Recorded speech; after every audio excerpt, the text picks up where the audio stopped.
very good afternoon to you and welcome to Just Africa. I am Oyimprie Krumale. For decades, Africa's relationship with global financial institutions like the World Bank and the IMF has been marked by a mix of dependency, tension, and calls for reform.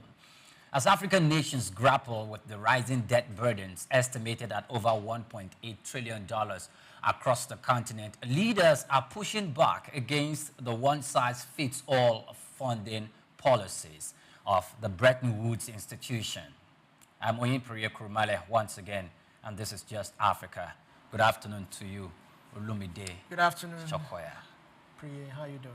I'm okay. Welcome to Just Africa. Yes. So this Bretton Woods, the IMF, the World Bank, we're lending, we're getting, and recently Africa is saying, okay, no, this is how we can they're trying to ask for a tailored and a well-structured form of lending and funding and repayment back strategies and templates to follow. So in my mind, I would begin to question myself because there are some other questions I'm going to reel out to listeners, and including our guests that will be joining us shortly.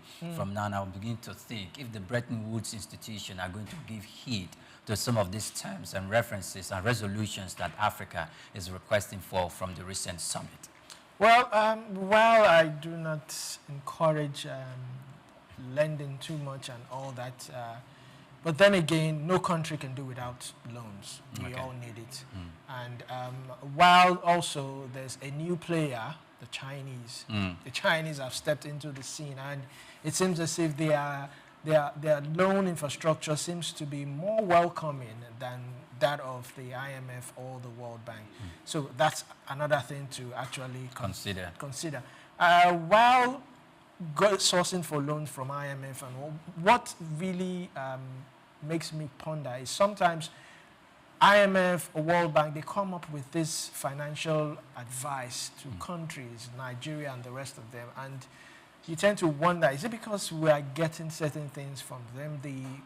Their recommendations, basically, like the recent one, them urging Nigeria to increase VAT. Yes, value-added tax. Value-added tax. And you might seem to wonder, is it part of what was the criteria for some of the loans that they gave? Yes, well, they're saying that, all right, we'll give you these loans, but you also, yes, there are some certain criteria you must meet before you can even access this loan.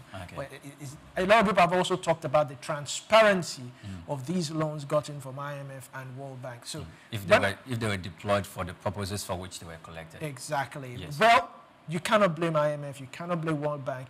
They will give you these loans so far based on the terms that you are. Now, the onus is now left on the country to use it to actually do what it has promised to do.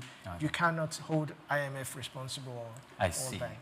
Now, recently, platforms like the Paris Summit for a new global financing pact and the African Union calls have intensified for a few things, which include new lending terms that reflect Africa's unique vulnerabilities to climate change and commodity price volatility, special drawing rights, and the reforms to allow African countries greater access to liquidity without punitive conditions, a restructuring of the Bretton Woods system established in 1944, which many